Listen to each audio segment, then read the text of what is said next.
Hola, ¿cómo están? Espero que muy bien. Bienvenidos una vez más a Indagando el Contexto. Bueno, mis hermanos, en esta ocasión vamos a hablar sobre el Mesías y cómo él vino a elevar la Torá. Es bien sabido, todos sabemos, por supuesto, que el Mesías, que Yeshua, ya saben, en este canal creemos que Jesús, que Yeshua es el Mesías de Israel. Y pues bueno, ya hemos demostrado que él cumple con las profecías, por supuesto. Él no, pero para nada, él no anuló la Torá en absoluto. Sin embargo, como dice el Nuevo Testamento, él vino a darle completitud, llenura. Él mismo dijo, no vayan a pensar que yo vine a anular la Torá o los profetas, vine a darles completitud. Y él dijo esto precisamente porque cuando lo escuchaban dar las enseñanzas de Torá que daba, muchas veces había gente que no comprendía. Número uno, para empezar, ya para primer siglo se había perdido mucho de lo que realmente decía el texto hebreo de la Torá. Por eso podemos ver incluso que se necesitaban estos famosos Targumim, que eran traductores o intérpretes del texto hebreo al arameo. Entonces, bueno, ellos tenían que interpretar algunas cosas porque ya no se sabía lo que significaban ciertos mandamientos, ciertas palabras, etcétera, etcétera. Sin embargo, el Mesías lo que viene, por supuesto, no solo es a darnos la correcta interpretación de la Torá, sino que él también la eleva, si se quiere decir así. Él le da completitud. Así que bueno, estuvimos reunidos en Shabbat porque nos reunimos en Shabbat con los hermanos. Quédense hasta el final, les aseguro que va a ser de edificación. Sin más, vamos a ello.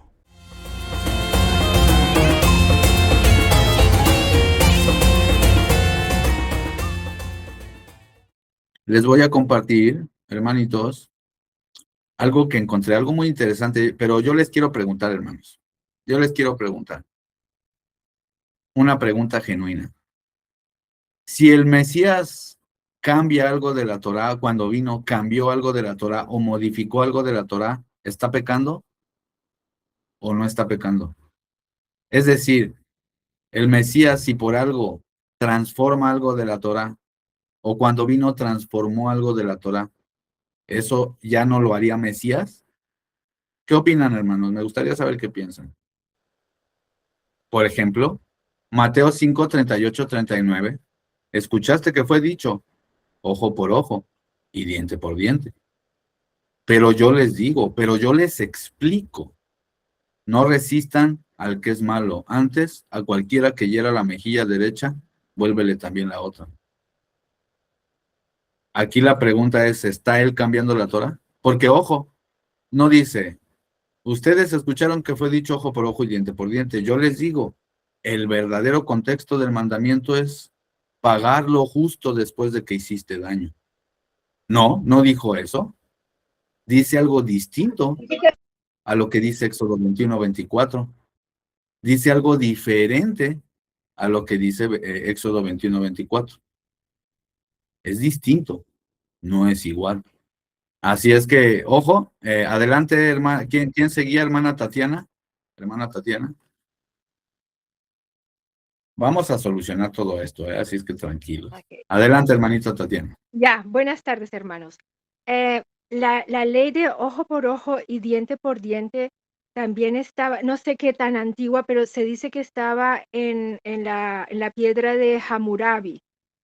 O sea, es una ley también muy antigua y no sabemos hasta qué punto es la palabra 100% que procede de la ley de nuestro Dios.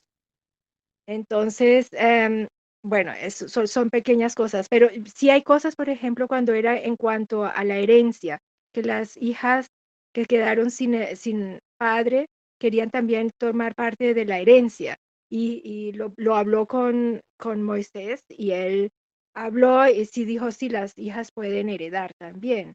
O sea, habían ciertas cosas que todavía se podían em, hablar y discutir y mejorar o adaptar.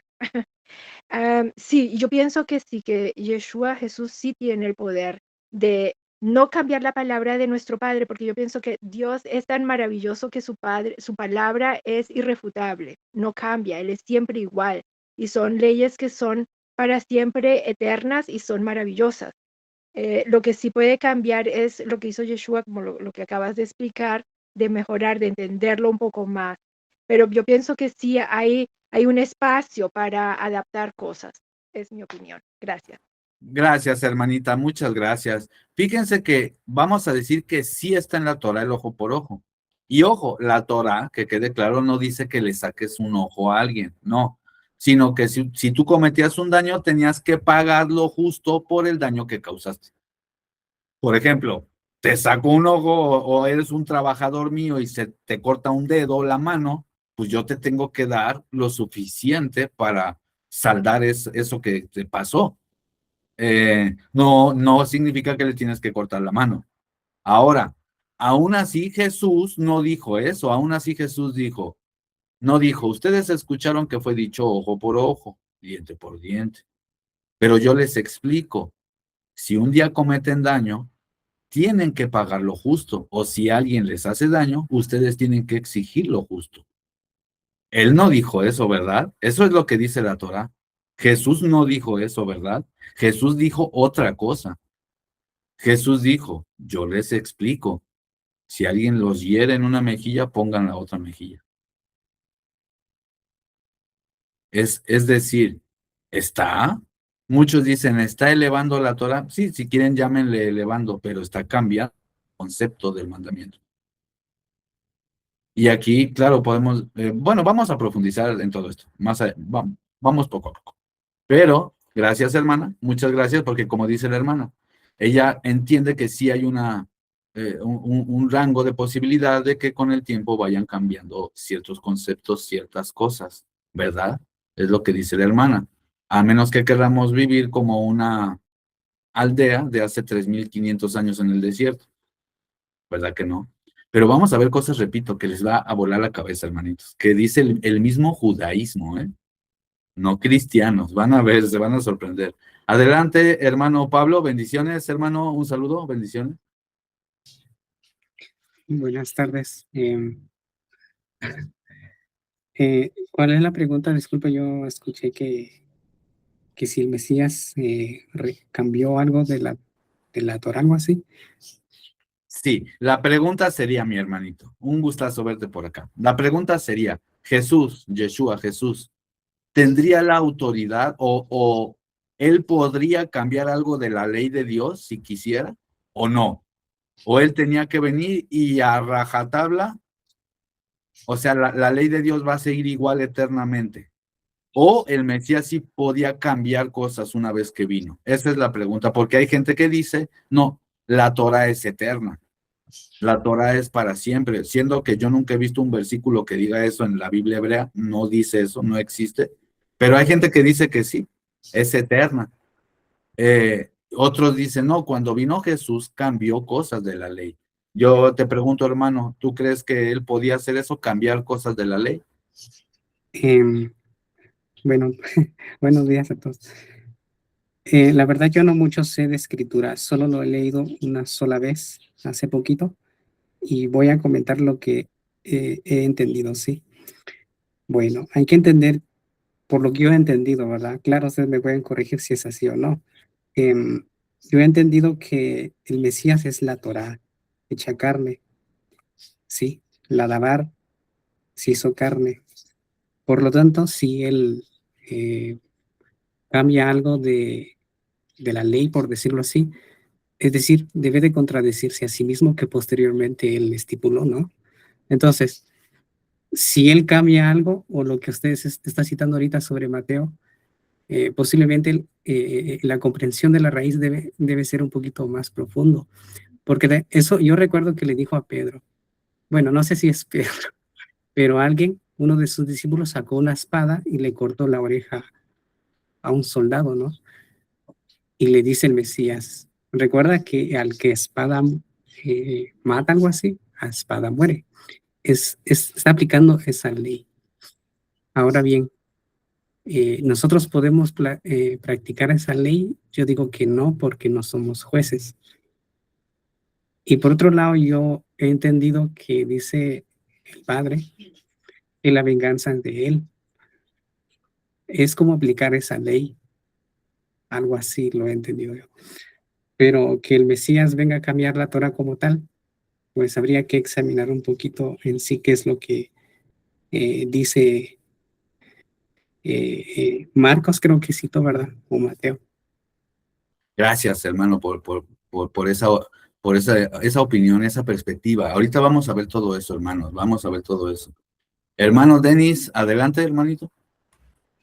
Sí, mi hermano, entendí tu pregunta y estoy contigo. Creo que sí se realizó unos cambios em, cuando el Señor Jesucristo enseñaba pues la ley. Sí había algunos cambios. Lo que yo te puedo de repente contestar, mi hermano, es que la ley tiene un propósito y para ser específicos, esta ley es justamente evitar la venganza, evitar lo que ya eh, preexistía en el pueblo, que era la dureza del corazón. Ese es un tema muy importante, que el Señor es consciente de que su pueblo es un pueblo duro, duro de corazón, y el Señor está poniendo estas justicias, estos derechos, defensorías, ¿sí? a, este, para tratar, en este caso específico, para tratar de frenar la venganza, ¿sí? Porque había la posibilidad de que el hombre se pueda vengar. Entonces, esto funciona como un freno, hermano. Yo lo veo como un freno donde el Señor está normando, digamos así, por medio de una prescripción legal, ¿sí? Con penas, claro que sí, ¿sí? Pero creo que no es el ideal, no es el ideal. El ideal creo que es lo que encontramos en Proverbios, donde se dice que no te vengarás ni guardarás rencor. Y esto es una enseñanza que en el Nuevo Testamento uno se dar claramente cuenta por medio de la doctrina apostólica y por medio del ejemplo del Señor Jesucristo, quien nunca cobró una venganza de esa manera. Entonces, fíjense de que no son ideales. Yo lo veo como frenos que el Señor está colocando, normando por medio de prescripciones legales, ¿sí? Para justamente generar ese ambiente de justicia en el pueblo, como tú lo has mencionado, ¿no? Que se retribuya a la persona de acuerdo al daño ocasionado. Pero sin embargo, lo que dice el Mesías en el Nuevo Testamento, sí es un giro, sí es un cambio, porque ya no estamos hablando de prescripción legal, hermano. No sé si has notado eso.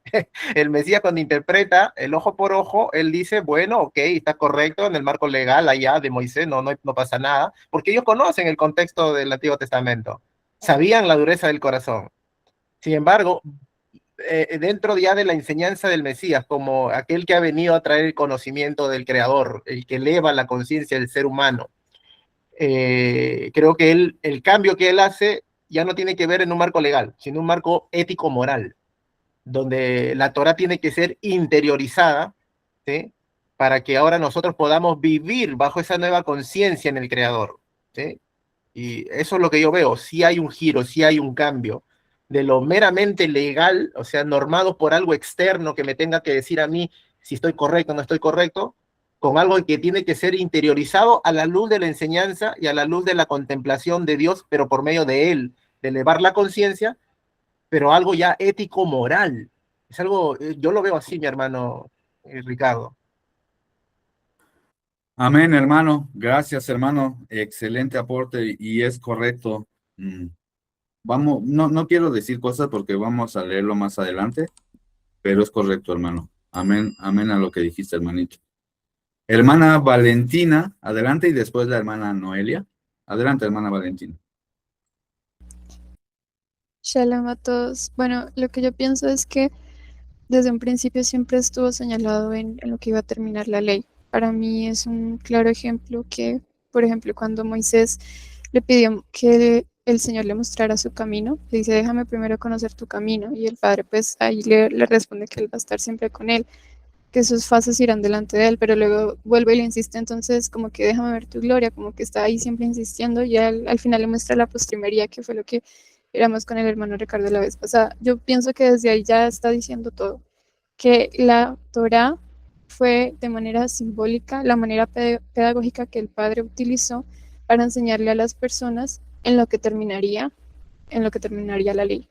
Fue el paso a paso, como cuando uno está en el colegio, que va por pasos y cada vez va entendiendo más maduro, y al final termina entendiendo el propósito de la ley. Entonces no creo que se cambie, sino que se fue llevando por paso a paso para terminar en lo que Yahushua al final mostró. Para mí eso es eso, como que no se quita, sino que llega al punto en el que necesitaba llegar cada mandamiento. Amén, hermanita, amén. Me recordó Gálatas, creo que es Gálatas, sí, Gálatas 3:24, que dice, de manera que la Torá ha sido nuestro tutor para llevarnos al Mesías. Es muy interesante el lenguaje que utiliza Pablo. ¿Cómo que nuestro tutor? ¿Sí saben lo que es un tutor, no, hermanos? Es decir, alguien que te fue guiando, estabas bajo ese tutor, alguien que era tu tutor, es como que tenía autoridad sobre ti, por decirlo de alguna manera. Me corrigen si hay una mejor definición. Es como cuando un niño se queda huérfano y después tiene tutores, alguien que los cuida, se hace cargo de ellos, pero tiene autoridad sobre ellos también. Dice, ha sido nuestro tutor para llevarnos al Mesías a fin de que seamos justificados por la emuná, justificados por la fe, por la fidelidad, pero al Mesías. Justificados de hecho, por la fidelidad del Mesías. Más bien lo dije mal. La fidelidad de él. Somos justificados por su fidelidad, no la nuestra. Corrijo, por su fidelidad. Pero obviamente nosotros tenemos fe en esa fidelidad de él y somos partícipes de esa fidelidad. Adelante, hermana. ¿Quién más? Hermana Noelia, adelante, hermanita. Sí, hermanito, pues para mí la Torá es como ese espejo, ¿no? Que nos permite vernos y que nos permite ver, como es la instrucción del Eterno, nos permite ver dónde están todas esas manchas que tenemos, todo lo que cargamos, como que hemos transgredido por desconocer la instrucción correcta del Eterno. Y la palabra dice que el fin de la Torá es Cristo o es Mashiach, pero el fin de la finalidad, no el fin de acabarse, sino es lo que he entendido. La finalidad es llevarnos a Mashiach. ¿Por qué?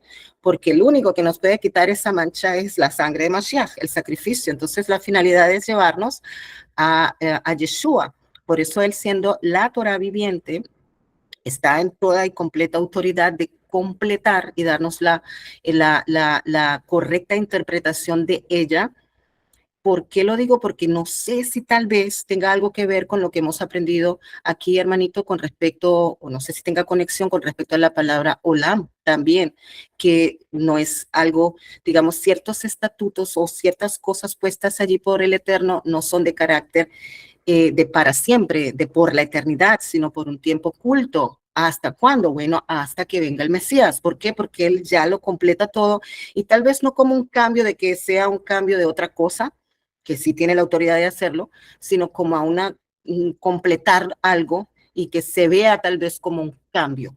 Por ejemplo, lo que habló el hermano hace un momento del cambio de sacerdocio. Wow, eso es algo que, imagínate, incluso para el judaísmo es un choque, obviamente, o los que apoyan el sacerdocio levítico y que sería futuras y todo eso, pero sí lo veo de esa manera, de que sí tiene la autoridad Yeshua para hacerlo, aunque hay muchas cosas que yo en lo personal no entiendo, como por ejemplo esa parte del ojo por ojo. Hermano, yo tenía días que eso me estaba sonando en la cabeza porque no me cuadraba como esa ley de la Torá, de la restitución, o lo que ha sido llamado por el judaísmo como la ley del talión, a las palabras de Yeshua, que él dice, bueno, que dé al otro lado de la mejilla. Entonces yo digo, pero esto no cuadra. Y es ahí, bueno, donde quiero aprender de qué se trata esto, hermanito, porque él sí tiene la autoridad, pero no sé si tenga conexión con lo que pues le he estado comentando. Ay, hermanita, les aseguro, espérense tantito que ya quiero empezar a leer, que se van a quedar con la boca abierta, hermanos, en el buen sentido, con el favor de Todopoderoso. Y con la misma escritura, hermanos. Cosas bien bonitas. Y bíblico. Vamos a ser bíblicos, hermanos. No se me espanten, yo sé que aquí hay unos hermanos que vienen llegando y van a decir, no, el hermano ¿cómo? Es cristiano. No, ya saben que aquí, de hecho aquí hay cristianos en nuestro grupo, les adelanto. Hay cristianos, hay gente de raíces hebreas, lo aclaro. Vamos a ver lo que dice la Biblia, hermanos.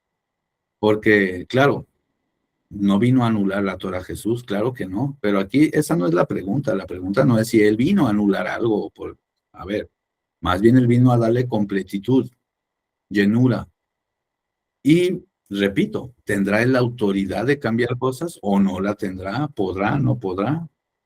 ¿Será que es un pensamiento cristiano decir que el Mesías cambiaría la Torah?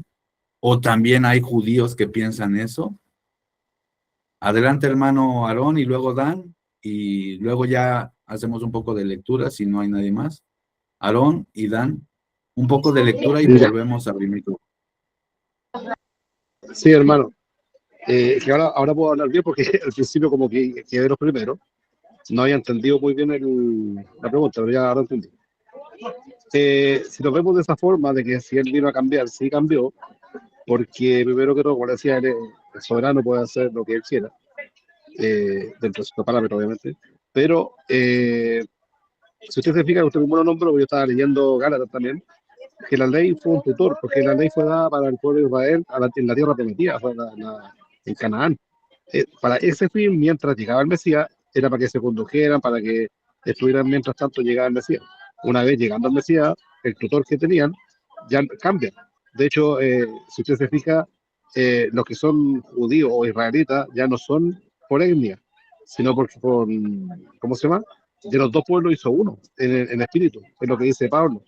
Entonces ya la ley, si se puede decir, la modificación, si te llamamos modificación, va para la parte más espiritual, porque es como cuando un niño, usted lo tiene como, lo cría, lo guía, hasta cierto punto que dice, ya, ahora en adelante tú vas a ser un hombre, ya no eres un niño. Entonces, ¿qué es lo que pasa? Que todos quieren quedarse como niños, o sea, que no, que quedémonos en la ley, porque la ley, todos quieren quedarse metidos ahí. Pero Yeshua muestra otra cosa que viene después de la ley, en el sentido de algo más espiritual, más amplio. Y tal vez sí cambió con ciertas cosas, pero por esa finalidad, porque ya llegó él, llegó lo que estaba prometido, que era sombra de la Torah, y llegó él, y por eso se cambió ciertas partes, o se modificó, o se le añadió, no sé cómo llamarlo. Pero yo sí creo que sí cambió cosas, para bien, obviamente. Gracias, hermano, excelente. Gracias, hermano, pues eso, ¿no? Por su opinión. Hermanito Dan, adelante, hermano. Shalom a todos.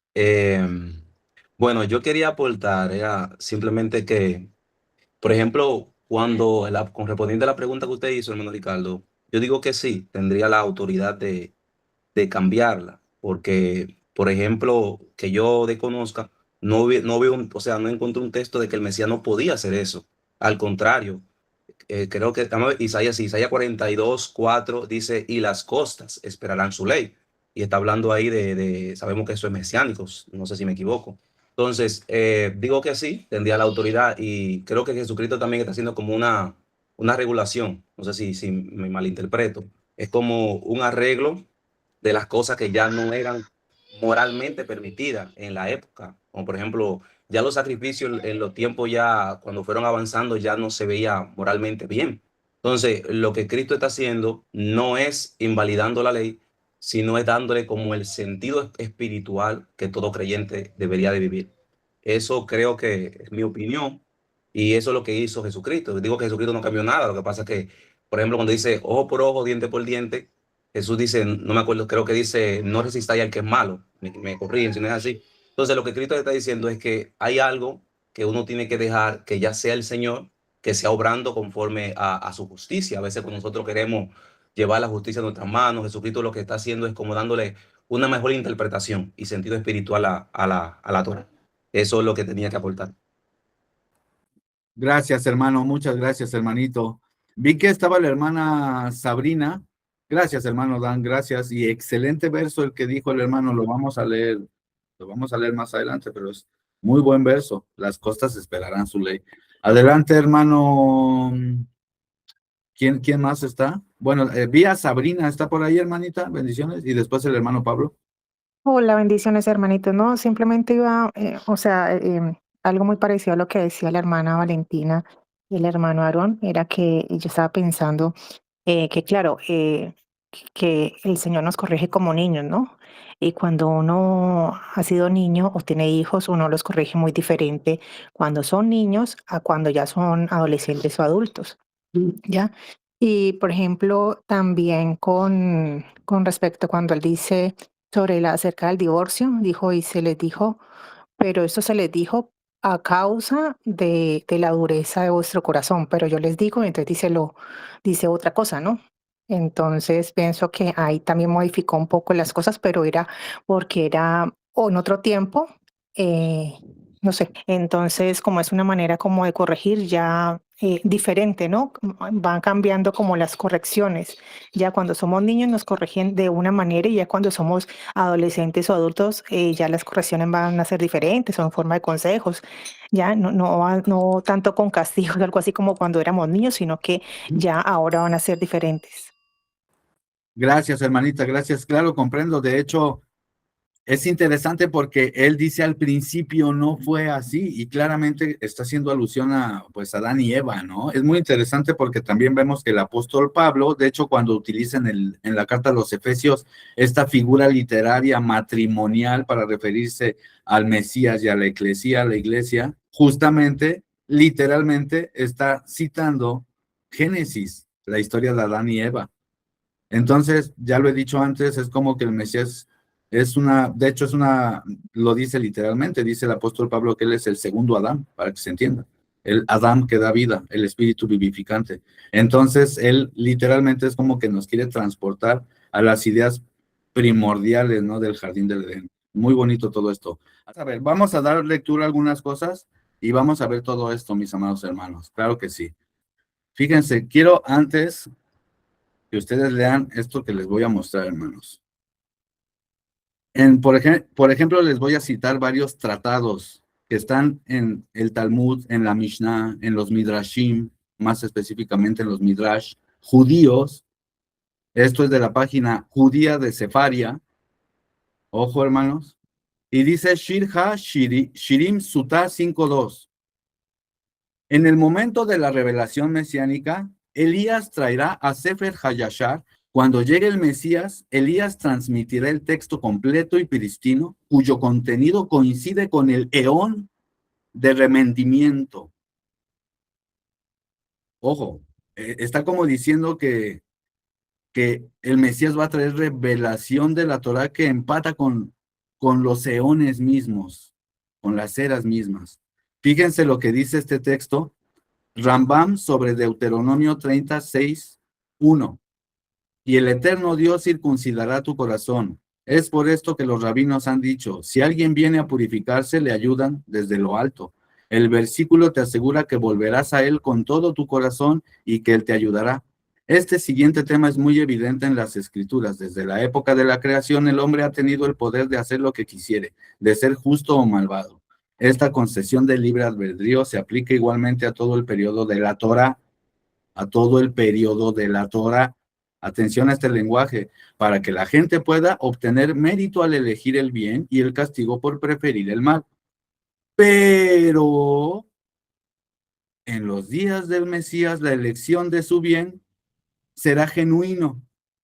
Un momento, esto suena al Espíritu Santo en el Nuevo Testamento, ¿no? Un momento, que de manera natural y orgánica sabes cuando estás haciendo algo mal. El corazón no deseará lo incorrecto y no tendrá ningún deseo por ello. Esta es la circuncisión mencionada aquí. Ojo, yo empecé a ver en las páginas judías conceptos que suenan muy cristianos, ¿eh?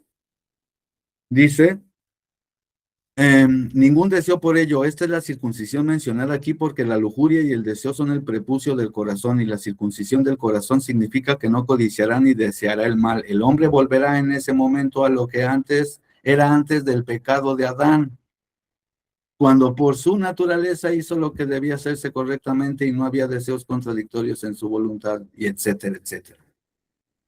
Ahora, atención a esto, hermanos. Atención a este texto. Y sacaré agua, recibirás una nueva enseñanza, de Targum, dice ahí, de las fuentes de salvación, porque su corazón se dilatará por la salvación que les ha llegado, y se les revelarán secretos de la Torá que se han olvidado durante el exilio por las dificultades. Los misterios de la Torá que fueron olvidados durante el exilio en Babilonia debido a la angustia que sufrió Israel, les serán revelados. Las palabras de las Escrituras son el único registro duradero de lo que se transmitió a los profetas. Al mismo tiempo no son idénticos ni la interpretación eternamente adecuada de la sabiduría divina. Ellos mismos, había judíos que llegaban a la conclusión de que se habían perdido conceptos de la Torá, y lo podemos ver registrado en Nehemías, hermanos, cuando le empiezan a dar lectura a la Torá y se necesitaban levitas para interpretar lo que el texto decía, hermanos. Recordemos que la Torá es un lenguaje arcaico, antiguo, y lo vemos en Nehemías, me corrigen hermanos, Nehemías 7, capítulo 8, por ahí, está el pueblo otra vez, cuando están reconstruyendo la ciudad, otra vez empiezan a leer la Torá, y los levitas tenían que interpretar lo que decía el texto, y el pueblo lloraba porque estaban entendiendo lo que decía la Torá. Y fíjense hermanos, fíjense, las palabras de las escrituras son el único registro duradero de lo que se transmitió a los profetas. Al mismo tiempo no son idénticos ni la interpretación eternamente adecuada de la sabiduría divina, como reflejo de su luz infinita. El texto en su forma actual es, hablando figuradamente, uno de un número interminable de posibles reflexiones. Al final de los días, se creía que se revelarían innumerables redisposiciones desconocidas de la palabra y letras y secretos desconocidos de la Torá. Un momento, hermanos. Esto apenas empieza, hermanos. No, espérense. No, esto apenas comienza. Dice, sin embargo, en su forma actual, el texto contiene aquello que Dios desea que conozcamos. Olvidaron la Torá en Babilonia según los mismos rabinos. Atención, dice, Kedushá Levi, Beshalach, Rabbi Levi, Yitzhok. Todo esto está, aquí tengo el link de la página, no crean que esto me lo saqué de ChatGPT. No, hermanos, tengo aquí el link, ahorita vamos a la página. Dice, en realidad, toda la Torá es el nombre de Dios. Originalmente contenía combinaciones de letras y misterios y secretos que ningún ojo ha visto. Job 28:7. En su proceso de descenso a este mundo inferior, la Torá debe vestirse con una vestidura material, que muchas veces consiste en historias. Cuando Dios concede a una persona conocimiento, entendimiento e inteligencia, quitando el velo que ciega sus ojos, puede ver las maravillas de la Torá de Dios. Y sigo leyendo. Sin embargo, las personas en este nivel son pocas y la mayoría solo entiende la Torá según su significado simple. Y ojo a lo que dice, sigue diciendo todo este texto. Ojo, la Torá en los tiempos mesiánicos, en los tiempos del fin, como dicen ellos. Todos los libros de los profetas y todos los escritos serán anulados en los días del Mesías, excepto el rollo de Esther. Y he aquí que este permanecerá, al igual que los 5 libros de la Torá y las alajot de la Torá oral, que no serán anuladas. Ojo, aquí no dice que la Torá, pero dice que todos los profetas y escritos serán anulados en los días del Mesías. Atención, hermanos. Y fíjense, fíjense lo que dice Midrash Mishlei 9.1. Atención a esto, hermanos. Fíjense lo que dice Midrash Mishlei 9.1. Preparó su carne, mezcló su vino, Proverbios 9.2, incluso preparó su mesa, que se estableció una mesa en este mundo y en el mundo venidero. ¿Y cuál es esa? Es el buen nombre que adquirió en este mundo y en el mundo venidero, porque todas las festividades serán anuladas en el futuro. Todas las festividades serán anuladas en el futuro, en los días del Mesías. Pero los días de Purim no serán anulados, como está escrito en Esther 9:28. Y en los días de Purim no desaparecerán de entre los judíos. Rabí Eleazar dijo, también Yom Kippur no será anulado para siempre. Es decir, según estos judíos, en los días del Mesías iban a ser anulados todos los sacrificios y muchas cosas, y las fiestas. Solo Yom Kippur y solo Purim no serían anulados. Atención, dice Otillot de Rabí Akiva, un día el santo bendito sea estará sentado en el jardín del Edén y estará enseñando ahí con todos los justos del mundo sentados delante de él y la familia celestial de ángeles de pie. Ojo también para los que dicen que esta idea de irse al cielo, dicen que es una idea cristiana. Mucha gente, incluso judíos, engañan a la gente y niegan que aún dentro del judaísmo era totalmente bien sabido que existía el cielo, hermanos, con cosas en el cielo. Y el jardín del Edén estaba en el cielo, donde están los ángeles. Y dice, atención a lo que dice, el santo bendito sea, estará explicándole las razones de la nueva Torá que un día les dará por medio del Mesías. ¿Qué? Una nueva Torá que traerá el Mesías. Un momento, hermanos. Esto sigue. Cogelet Rabá 2.1 dice, Cogelet dice, la Torá que una persona aprende en este mundo es Hebel, lo que en el libro de Eclesiastes se traduce como vanidad, en realidad es como humo. Hebel es como algo que se esfuma. Hebel, Hebel, todo en este mundo es Hebel, se esfuma, vanidad. Vanidad, así lo traducen, pero no debería de ser vanidad, sino algo que se esfuma, es como humo, Hebel. Efímero, exactamente, hermana Noelia, amén, efímero. Entonces, ojo a lo que dice, la Torá que una persona aprende en este mundo es Hebel, en comparación con la Torá del Mesías. ¿Qué? ¿Me estás diciendo que hay una Torá del Mesías? Como dice el apóstol Pablo, una ley de Cristo. Y bueno, solo son conceptos que se me hicieron interesantes, ¿no? Como que ellos entendían que cuando llegara el Mesías iba a haber cambios de libros, iba a cambiar la Torá, otros decían que se iban a anular los profetas y los escritos, unos decían que unas fiestas iban a quedar, otras no. Es lo interesante. Rashi sobre Isaías 12.3 lo volvemos a leer. Y sacarás agua, recibirán una enseñanza nueva de las fuentes de salvación, porque su corazón se ensanchará mediante la salvación y los secretos de la Torá que fueron olvidados en el exilio serán revelados. Atención. Hasta ahorita, hermanos, ojo, hay más textos y por aquí déjenme busco les puedo pasar el link porque hay muchas cosas más. A ver, no sé dónde lo puse, por acá debe de estar el link. Aquí está, fíjense, hermanos. Miren, estoy abriendo el link. Vean, aquí en la página de Sefaria y le traducen a español. Y aquí dice, la Torá de la redención comprendiendo el papel de la era mesiánica en la configuración de la Torá. Y aquí está el tratado Shabbat. Están todos estos tratados, hermanos. Hay un montón de tratados. Y aquí pueden ustedes leerlos. Y aquí dice esto, hermanos, que va a haber festividades que serán anuladas, que hay una nueva Torá dada por el Mesías, Otillot de Rabí Akiva, hermanos.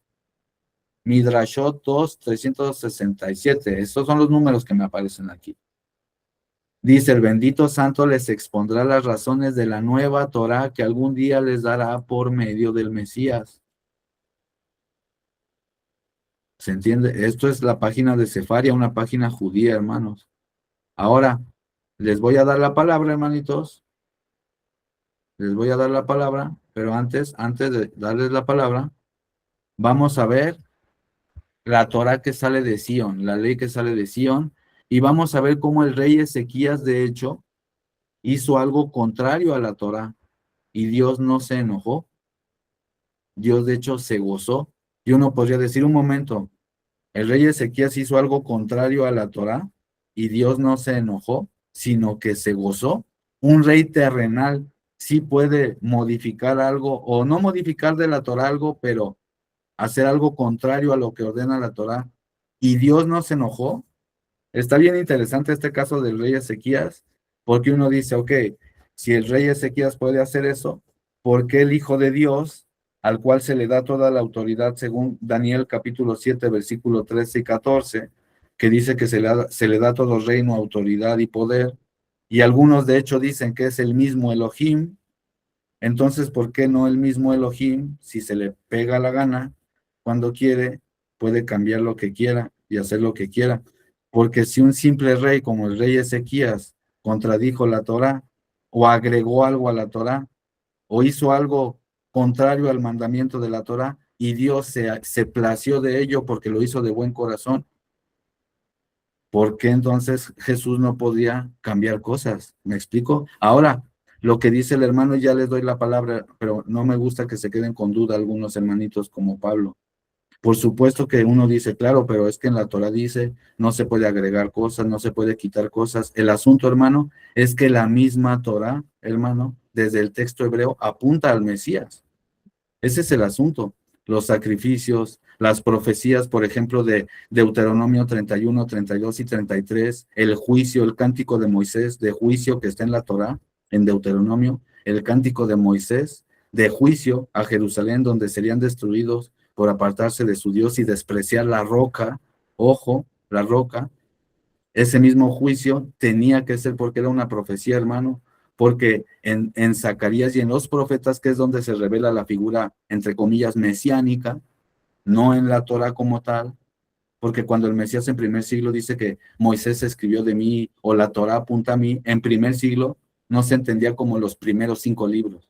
En primer siglo la Torah incluso incluía profetas, salmos, la Torah, así se conocía en primer siglo, hermanitos. La Torah no es como ahorita con versículos y todo como lo tenemos ahora. No, eran rollos, y la Torah, por supuesto, son los mishpatim, los mitzvot, los devarim, los hukim, pero la misma Torah, hermano, la misma Torah apunta precisamente al propósito de todas estas cosas. Por ejemplo, en la misma Torah desde el hebreo en Números 25:13, dice que el sacerdocio levita era por un tiempo indefinido. El asunto es que las traducciones, hermanito, no son muy buenas que digamos, y el sustantivo olam lo traducen como eternidad o cosas por el estilo.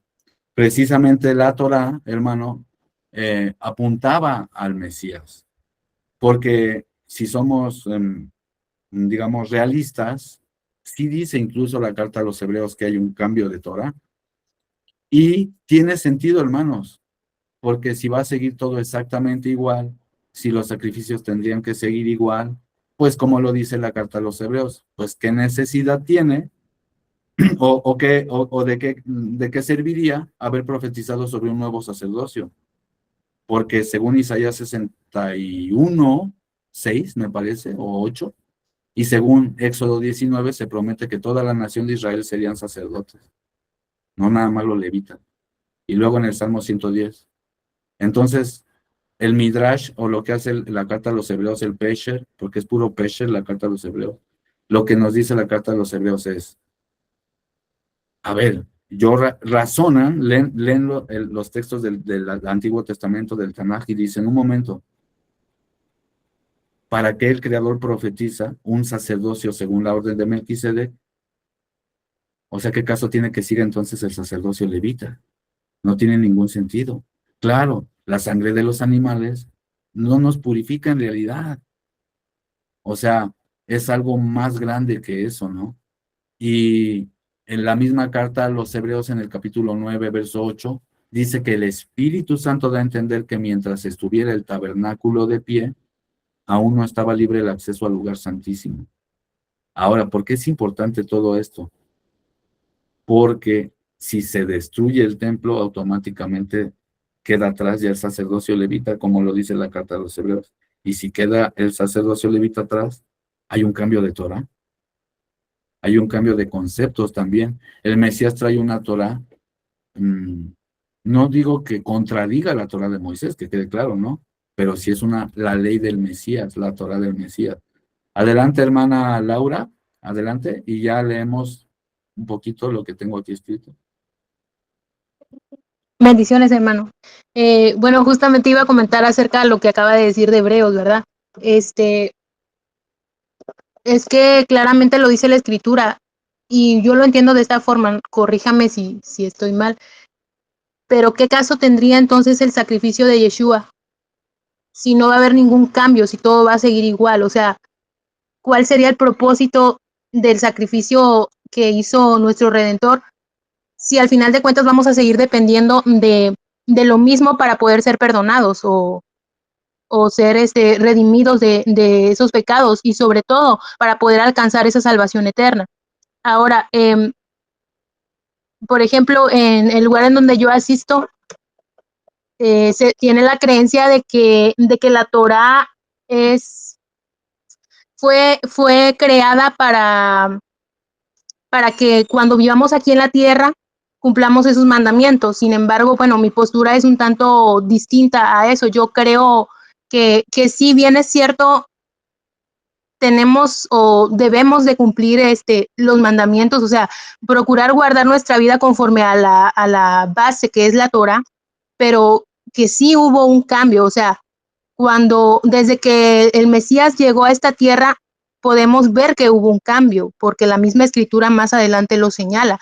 Es la forma en la que yo lo entiendo, que desde el momento en el que el Mesías llega a este plano, hay un cambio, o sea, no puede seguir igual. Sin embargo, porque mucho se alega que por qué entonces el Mesías hizo todo lo que hacía la gente en esos tiempos, ¿no?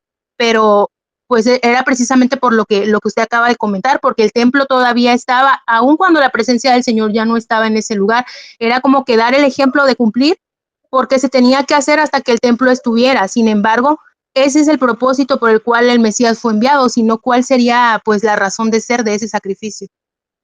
Amén, hermana, claro, por supuesto. Déjeme acepto aquí a alguien que viene entrando. Lázaro, hermano Lázaro, bendiciones, bienvenido. Entonces, fíjense, hermanos, quiero que seamos sensatos con lo que estamos hablando. Por supuesto que nadie está diciendo que la Torah quedó anulada, ni mucho menos, ¿no? Para nada. Pero también sí hubo cambios. Sí hubo cambios, hermanos. Eso es más que obvio. Atención, fíjense lo que dice aquí el libro de Crónicas, hermanos. Ezequías y la extensión de la fiesta. Aquí ocurre algo muy interesante. No celebran Pesaj en la fecha exacta y además extienden la fiesta otros 7 días voluntariamente. Segunda de Crónicas 30, 21 al 23.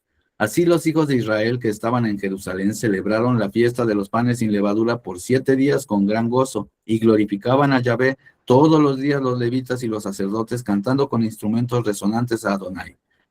Y Ezequías habló al corazón de todos los levitas que tenían buena inteligencia en el servicio del Creador, ojo, no con cualquier persona, sino levitas sabios, por decir así, y comieron de lo sacrificado en la fiesta solemne por 7 días, ofreciendo sacrificios de paz y dando gracias a Yahvé, el Dios de sus padres.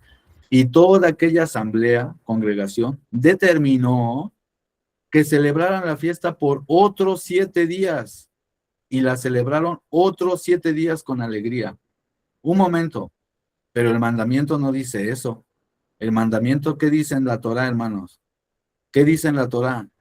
Dice que celebrarán el Pesaj desde la tarde del 14 hasta la tarde del 21. ¿O no dice eso, hermanos? ¿No dice eso el mandamiento de la Torah? ¿Verdad que sí dice eso? Pero entonces, aquí el rey y un grupo de levitas agregaron 7 días más de fiesta con sacrificios y todo lo que conlleva, ¿eh? La fiesta, otra vez más sacrificios y todo, y comida y alegría.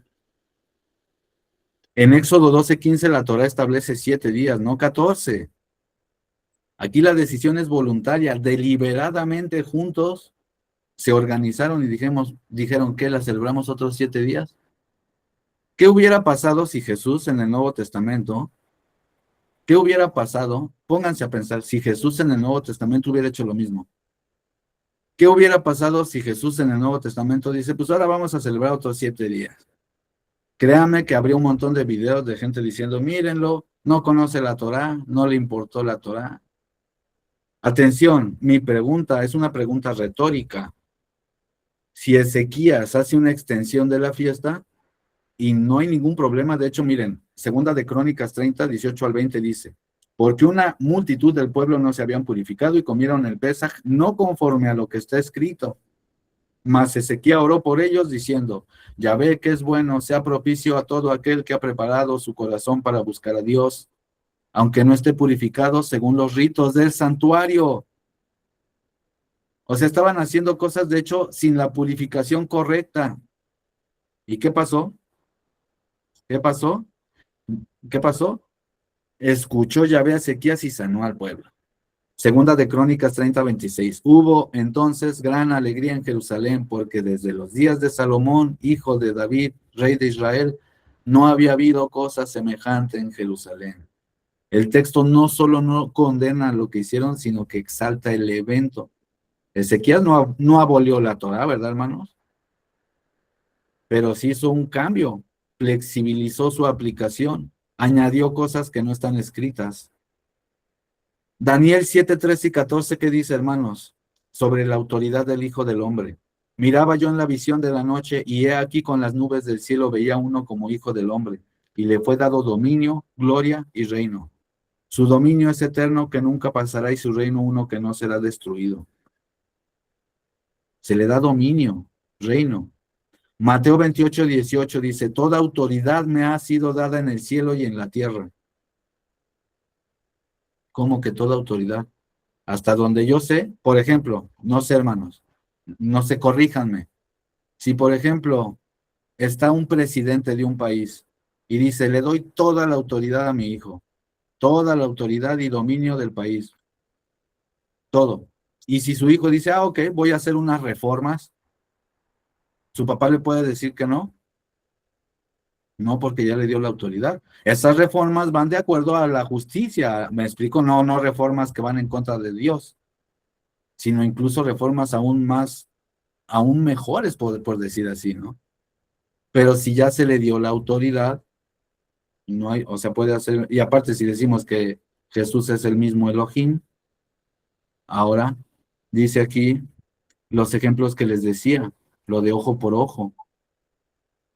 Mateo 5, 21, 22 dice, escucharon que fue dicho de los antiguos, o a los antiguos, no matarás. Escuchen esto. Pero yo les digo que cualquiera que se enoje contra su hermano será culpable de juicio. Jesús está haciendo un obvio y claro comparativo entre matar y odiar a tu hermano. Eso es obvio, ¿no? Eso se entiende, ¿no? Si no, ¿para qué dice eso? Está literalmente haciendo un paralelo. Entonces, alguien va a decir, oye, pero espérate, ¿por qué lo comparas? ¿En dónde dice en la Torah que es un equivalente? No hay no es un equivalente, ¿no? Pero él está haciendo un equivalente. Y habla de un juicio, no del Sanedrín, ¿verdad? Entonces, es como que él está enseñando algo muy común. Aparte, hermanos, no hay que escandalizarnos, es algo que también hacen los rabinos.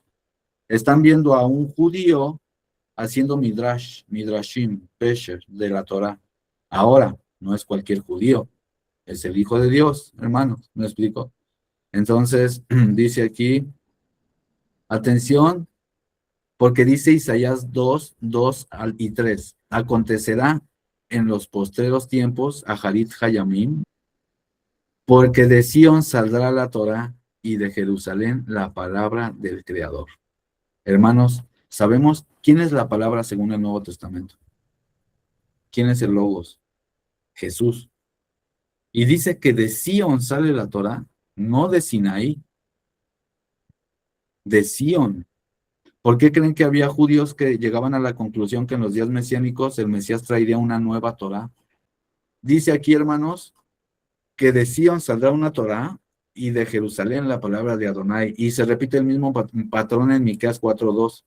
Vendrán muchas naciones, porque de Sión saldrá la Torah y de Jerusalén la palabra de Adonai. Y por eso vemos lo que dice Pablo, hermanos. Ya les doy la palabra, hermanitos, ¿eh? Por eso vemos lo que dice Pablo. Gálatas 6:2, sobrelleven los unos a los otros las cargas y cumplan así la Torá del Mesías. Vamos a hebraizar si quieren el lenguaje. La ley de Cristo, ok, vamos a decir la Torá del Mashiach. Es el mismo concepto que ya vimos en el judaísmo. Es el mismo concepto que vimos en los tratados, en los midrash, en las interpretaciones de algunos judíos. Dice Romanos 8:2, porque la ley del Espíritu de vida en Cristo Jesús me ha librado de la ley del pecado y la muerte. Habla de una ley de espíritu de vida en el Mesías. Entonces dice Santiago 1:25, mas el que mira atentamente en la perfecta ley, la de la libertad, y persevera en ella, no siendo oidor olvidadizo, sino hacedor de la obra, este será bienaventurado en lo que hace. Entonces, no estamos diciendo que no va una cosa con la otra. Lo que estamos diciendo es que todo lo que tenía que ver con los rituales y con las liturgias religiosas alrededor del templo, todo eso era en realidad, apuntaba en realidad al Mesías. Y el Mesías traía una nueva Torah, Algunos dicen una nueva interpretación de la Torá. Está bien, no pasa nada, es lo mismo. Bueno, no sé si quieren comentar algo, pero por ahora, hermanos, ¿qué opinan de esto? Porque el argumento es esto, hermanos, que incluso en el judaísmo, como ya vimos en estos textos judíos, Kohelet Rabá, Shir HaShirim Sutá 5.2, Rambam sobre Deuteronomio 36.1, Midrash Mishlei 9.1, el Rabbi Yehoshua Abraham de Sidmar, enseñan como que hay una Torá del Mesías y algunos dicen que las fiestas iban a ser abolidas, que los sacrificios iban a ser abolidos, no todos, pero algunos sí, algunos no. Y no es contradecir la Torá, ni mucho menos. El asunto, hermanos, el asunto, y ahorita lo vamos a leer, es que al no haber ya sacerdocio levítico, hay que tener esto en cuenta, hermanos. Sí, sí hay un cambio de Torá, sí, definitivamente. O sea, por ejemplo, los llamados de santidad como memorial, yo siempre lo he dicho, amén, está bien, háganlos. Pero como mandamiento, no se puede, hermanos, porque no hay levitas, ni los va a haber. El asunto, hermanos, es que no los va a ver en el sentido de sacerdocio levita, no en el sentido de que no están en el mundo venidero o estarán en el mundo venidero, no, pero estarán ahora bajo el nuevo pacto según la orden de Melquisedec, que eso es una profecía cumplida, está en Éxodo y en el profeta Isaías. Ahorita lo vamos a leer, pero lo que quiero decir es que sí es hasta obvio, ¿verdad? Que sí hay un cambio de Torah y no porque el Mesías cambió la Torah porque él nomás vino a anular la Torah porque se le antoja, no, sino porque la Torah apuntaba a algo mayor. Los profetas apuntaban a algo superior, algo mayor, algo... Es más, hermanos, escuchen lo que voy a decir. Bueno, depende si ustedes creen en la carta a los hebreos, pero la carta a los hebreos dice que Abraham y los patriarcas, si hubieran estado anhelando una tierra física, hubieran regresado a ella cuando quisieran, pero que no, que ellos se murieron esperando no una tierra en este plano, sino una hecha por Elohim mismo, en los cielos. Dice Juan 1:17, porque la Torá fue dada por medio de Moisés. La gracia y la verdad vinieron por medio del Mesías. ¿Cómo que la verdad? ¿Que la Torah no es verdad? Claro que la Torah es verdad. El problema, ¿cuál es? Lo que ya hablamos antes, que incluso en el judaísmo aceptan que se perdió lo que realmente significa la Torah. Leían mal la Torah, le daban malas aplicaciones a la Torah. Y no solo eso, el Mesías viene y no solo a corregir cosas, sino, me gusta, está bien para que algunos se sientan cómodos con este lenguaje, vino a elevar la Torah, vino a elevar el mandamiento, vino a darle una aplicación más espiritual todavía, más potente, más profunda, un entendimiento más pleno. Y lo que sí, eso sí, hermanos, irrefutable para los que creen en la carta de los hebreos, ¿verdad? Y en el Nuevo Testamento, el sacerdocio levita ya quedó atrás completamente, porque también eso era una profecía. Eso, adelante, hermano, no sé quién va, hermana Laura, no sé si ya se arregló su micrófono, si no va la hermana Tatiana. Gracias, voy a decir algo. Estaba viendo textos que usan la palabra nuevo o nueva en vez de cambio, de cambiar. O sea, si hay algo nuevo, pues se supone que también hay un cambio. Y muestran muchísimos textos, por ejemplo, en Hebreos 10:20, que dice, el cual Él nos inauguró como camino nuevo y vivo a través de la cortina, es decir, su carne. Ese simple hecho de que en la muerte de Yeshua la cortina del templo se rompió y luego los apóstoles y los que escribieron el libro de Hebreos nos está hablando de algo nuevo que era imposible antes, ¿no? Era un cambio en cierta forma también, ¿no? Y hay muchísimos textos, bueno, de Isaías, por ejemplo, que se habla de en Isaías 42, que ya se mencionó, pero en el 9, que dice, pero nuevas cosas estoy anunciando. Un montón de cosas nuevas también, ¿no? O también en otros libros como, bueno, en Revelación sabemos 14:3 que hay una nueva canción, un cambio también, o algo nuevo, nuevos cielos, nueva tierra. En Pedro se habla de un nuevo nacimiento, también es otro cambio de estado. También lo comparan como la semilla, que para que germine tiene que haber un cambio. Si no hay cambio, no hay nada nuevo. Corintios nos habla de cosas nuevas que han llegado a existir. Segunda de Corintios 5:17, con Cristo es una nueva creación. Y así, bueno, en vez de usar cambio, pues también nos ayuda la palabra nuevo. Gracias. Gracias, hermanita. Amén. Así es, hermana, es correcto, hermanita. Lo dice también el profeta Isaías, que el Creador mostraría cosas nuevas. Al editar me di cuenta que, bueno, me falló el audio, así que, bueno, vamos a seguir con la enseñanza. Estábamos hablando sobre que los levitas, por supuesto, que son parte del nuevo pacto, obviamente, pero según la orden de Melquisedec, así como descendientes de David, así como también hubo de las tribus de Israel creyentes, el remanente, lo vemos registrado en el Nuevo Testamento, ya hemos dado evidencias de todo ello. Es decir, la promesa que podemos ver, por ejemplo, en Éxodo 19, 5 y 6, que dice: ahora pues, si dieren oído a mi voz y guardaran mi pacto, ustedes serán mi especial tesoro sobre todos los pueblos, porque mía es toda la tierra, y me serán un reino de sacerdotes y gente kadosh.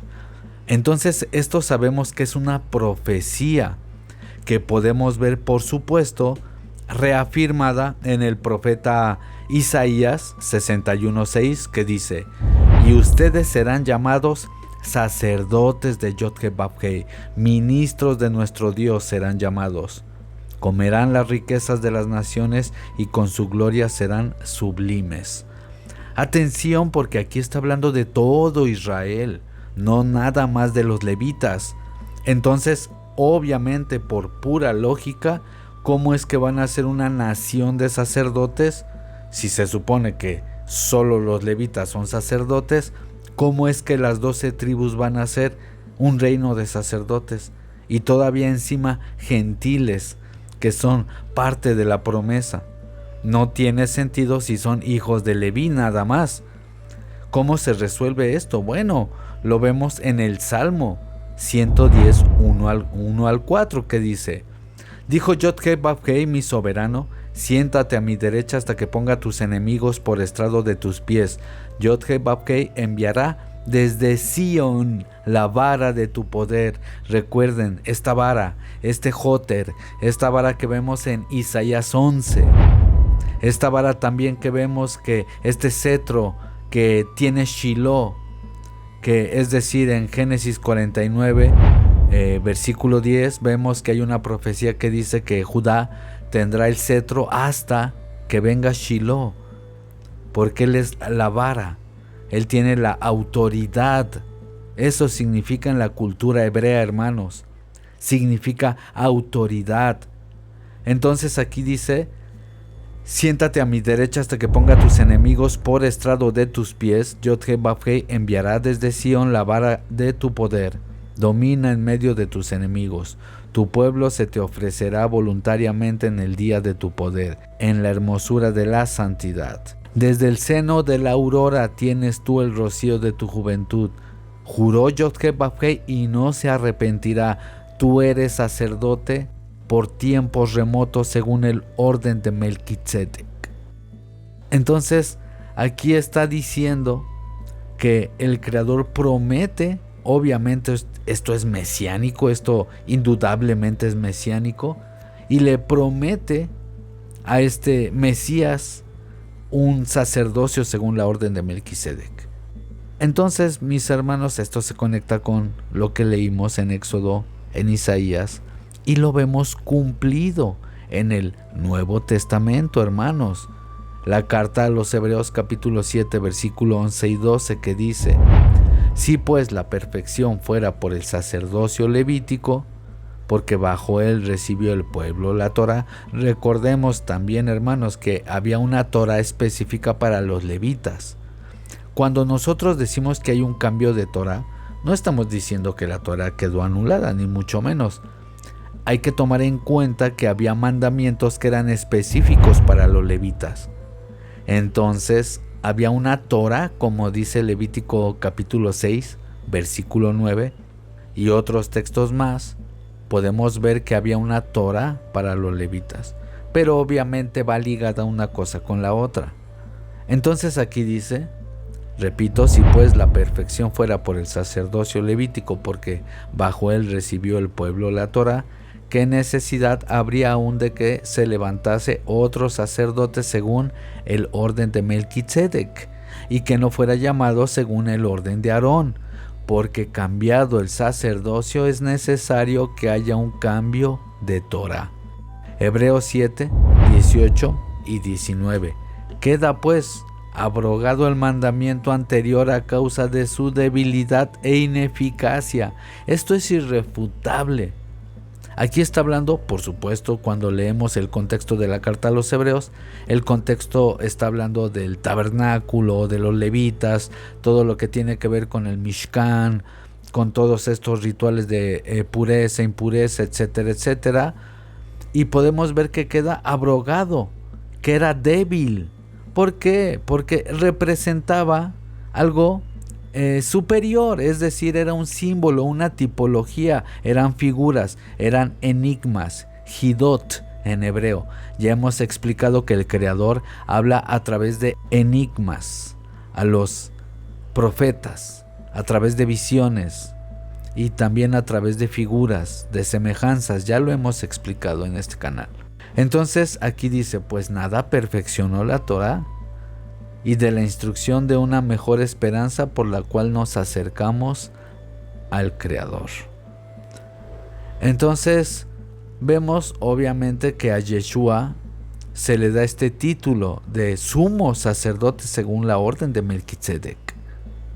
Y es interesante porque en Génesis 14 vemos esta figura de Melquisedec, ¿no? Que no se habla de su genealogía, por algo el Creador quiso que en la Torá quedara escrito así. No tiene genealogía y dice que es un rey y sacerdote del Elión. Entonces es interesante porque tiene los dos títulos, rey y sacerdote. Muy interesante porque el escritor de la carta a los Hebreos está haciendo pesharim, pesher, midrash, midrashim, ya saben, interpretaciones para que se entienda, espirituales del Antiguo Testamento, que en el judaísmo se conocen como pesher o midrash, y ellos están haciendo una relectura o una lectura de Génesis 14, por supuesto del Salmo 110, y entendiendo la profecía de Éxodo 19 y de Isaías 61, donde se promete que Israel sería una nación de sacerdotes. Y eso lo vemos cumplido en el Nuevo Testamento. Es la única vez en toda la historia de la Biblia donde vemos otra vez este lenguaje. Primera de Pedro, capítulo 2, versículo 9. Mas ustedes son linaje escogido, real sacerdocio, nación santa, pueblo santo, adquirido por Dios para que anuncien las virtudes de aquel que los llamó de las tinieblas a su luz admirable. Apocalipsis 1, 5 y 6.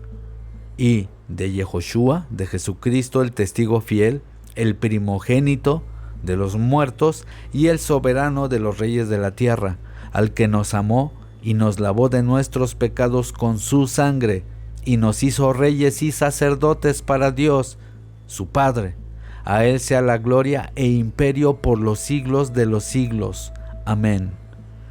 Entonces podemos ver que en Génesis 14 existe un sacerdocio previo y superior, que es un sacerdocio Melquisedec, que de hecho está antes de que siquiera naciera Leví, como lo dice la carta a los Hebreos. Cuando Abraham le da el diezmo a Melquisedec, en sus lomos tiene a Leví, es decir, de la semilla de Abraham iba a salir Leví, es lo que quiere decir la escritura, y que todavía ni siquiera nacía Leví, como diciendo, imagínense, Melquisedec es mucho más importante, que todavía sin nacer Leví, ya estaba diezmando a Melquisedec.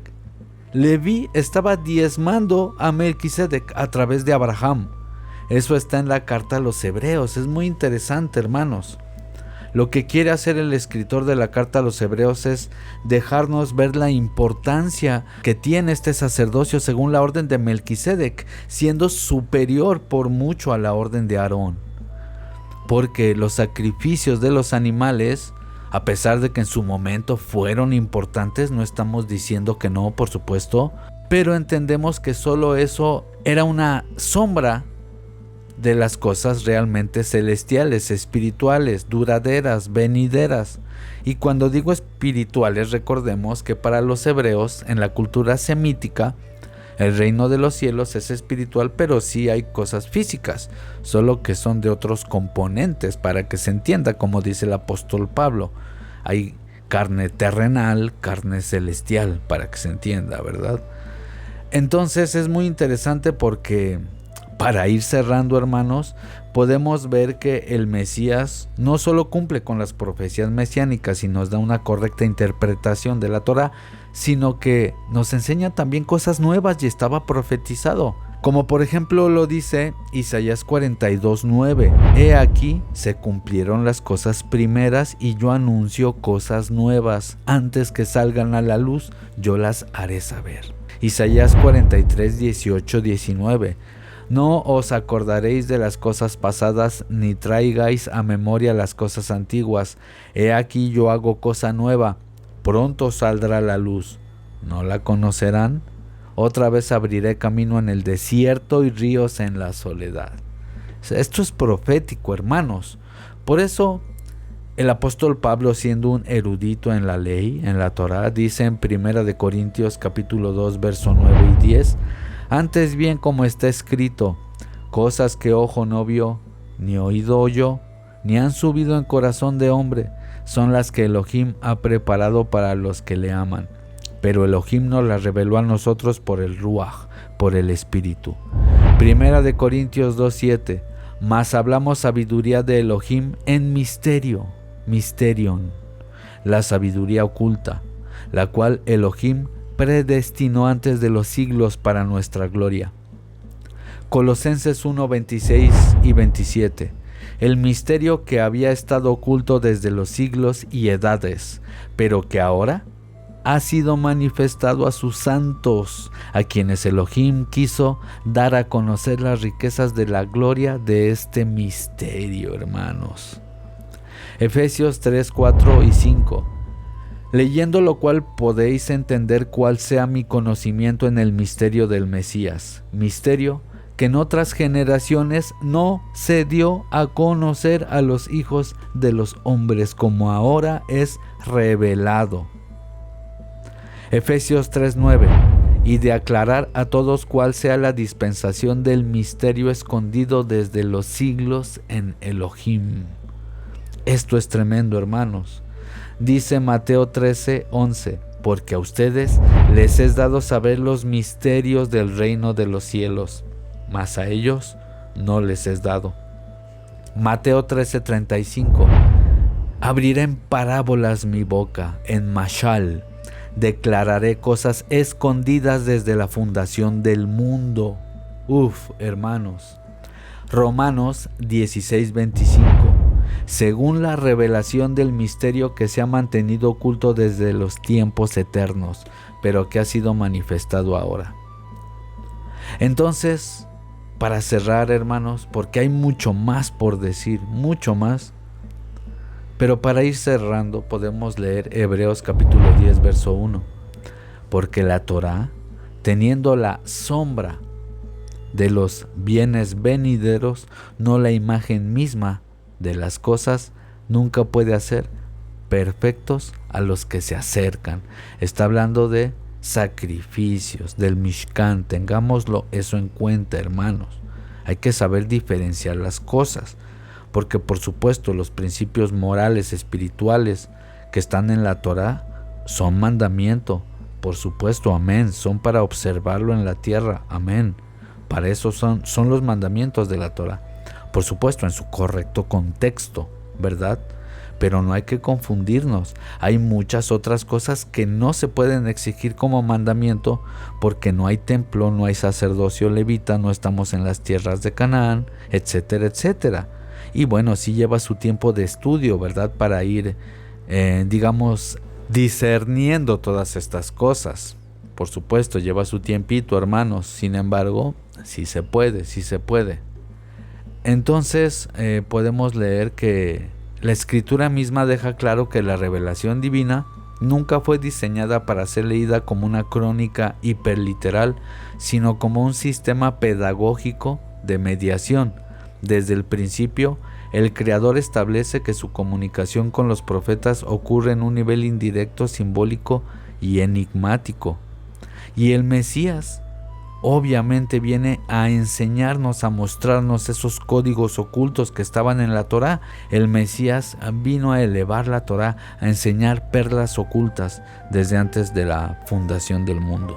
Y pues bueno, mis hermanos, espero les haya edificado, espero se haya comprendido lo que quise explicar en esta reunión. Como ya lo dije y lo vuelvo a decir, no estamos diciendo para nada que el Mesías vino a anular la Torá, ni mucho menos, pero sí vino a darle completitud, a elevarla, a dar algo más elevado, a mostrar cosas ocultas desde antes de la fundación del mundo, hermanos.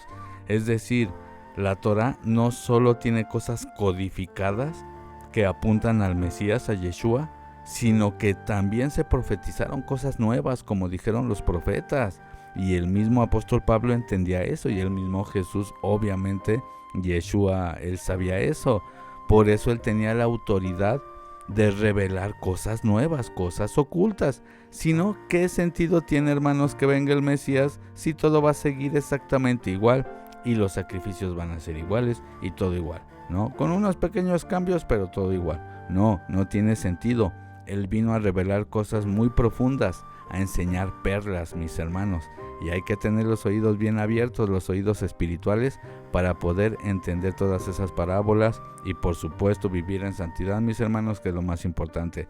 Espero les haya edificado, y si este canal en algo les ayuda, les edifica, en algo les sirve con sus análisis bíblicos, por favor, hermanos, dejen un dedito arriba, suscríbanse, eso nos ayuda mucho, hermanos. Por supuesto, también si alguien gusta hacerse miembro, eso también se les agradece. Si el Creador lo permite, nos estaremos viendo muy pronto. Hasta la próxima, bendiciones, chao chao.